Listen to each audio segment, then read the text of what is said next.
Today we're bringing you the 10 biggest clubs in Europe, based on history, trophies, infrastructure, achievements, and also taking into account the current moment. Shall we start the list? We begin in 10th place, and we're already starting with controversy: Paris Saint-Germain. Yes, PSG. The club that has more money than some countries, that signed Neymar for millions of euros, signed Mbappé, Messi, and is the current Champions League winner, but has only that one in its entire history. Still, they'll probably win a few more in the future. PSG is like that rich guy who walks into a bar and buys all the expensive drinks. The club has absurd wealth, a massive fan base in Paris, players who can do impossible things on the pitch, and is the biggest champion in France. Agree? Disagree? Let's move on.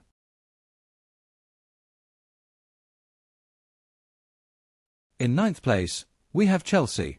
Chelsea is a club that has everything: endless money, Premier League titles, Champions League titles, and a huge fan base in London, with players who are practically gods on the pitch. The problem is that Chelsea is like that guy who inherited money, doesn't quite know how he got there, sometimes works perfectly and sometimes collapses completely, and that doesn't make him bigger.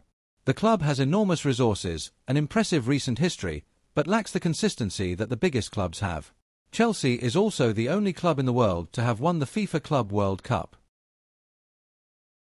Now for 8th place, AC Milan, one of Italy's biggest clubs and one of the greatest Champions League winners. Shame they're not the biggest Italian champions, don't have their own stadium, and haven't had their best years lately, which is why they're not higher on the list. 7th place, Manchester City. Now we're talking about a club that has changed football forever. Manchester City has endless money, Premier League titles that are practically uncountable, a Champions League trophy, and players who are practically aliens on the pitch. The problem? Manchester City is like that guy who became rich overnight, who has everything money can buy, but doesn't have the history that the biggest clubs possess. City is too new, too rich, too good, but lacks the tradition that makes a club truly immortal. 6th place, Juventus. Juventus is a club with an absolutely legendary history, having won Serie A more times than any other club, won the Champions League, and has a fan base that's practically a religion in Turin. The problem? In recent years, Juventus has lost some of that shine. Still a giant, still respected, but no longer the unstoppable machine it once was. Juventus is like an aging emperor who still has power, but is starting to lose strength. 5th place, Manchester United. Now we're talking about one of the greatest football clubs of all time. Manchester United has an absolutely epic history, Premier League titles, Champions League titles, and a fan base that's practically the biggest in the world. The problem? In recent years, Manchester United haven't won anything that really matters. Still a giant, still respected, but starting to lose strength.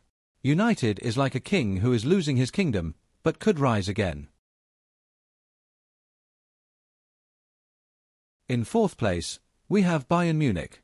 Bayern is a club that's practically synonymous with German football. They've won the Bundesliga more times than you can count, won the Champions League multiple times, and have a fan base that's absolutely crazy. Bayern is like that guy who's good at everything: handsome, rich, smart, successful. The problem? In recent years, Bayern have lost a bit of their shine. Still a giant, still respected, but no longer the unstoppable machine they once were. In 3rd place, Liverpool. Now things start to get really interesting. Liverpool is a club with an absolutely legendary history, Premier League titles, Champions League titles, and a fan base that's practically a religion in the city. The problem? They haven't been as consistent in recent years as they used to be. Liverpool is like that 80s superstar who can still put on great shows, but isn't quite what they once were. They have huge heritage, incredible players, and a history that's practically sacred, but they're missing the shine they once had. 2nd place, Barcelona. Now we're talking about one of the biggest football clubs of all time. Barcelona have an absolutely epic history, La Liga titles, Champions League titles, and a fan base that's practically a religion in the city. Barcelona had Messi, Ronaldinho, Xavi, Iniesta. The problem? In recent years, Barcelona have collapsed. They lost Messi, lost their consistency, lost the shine they had. Barcelona is like an emperor who lost his empire, who still has power, but is starting to be forgotten. And finally, in first place, we have Real Madrid. The biggest Champions League winner, the biggest intercontinental champion, with a massive stadium, enormous wealth, and financially the biggest powerhouse in world football. If you ask this question on the street, who is the biggest football club in Europe or in the world? 9 out of 10 would answer Real Madrid. Even fans of their rivals, Barcelona and Atletico Madrid, such is the superiority of this team over every other football club on the planet. Real Madrid have players who are practically gods. The club is like an emperor who never lost his power, who continues to dominate everything it touches, who is respected across the world. Real Madrid is the biggest football club in the world, and it isn't even close to being a debate. If you disagree with anything, leave it in the comments. Cheers, and see you next time.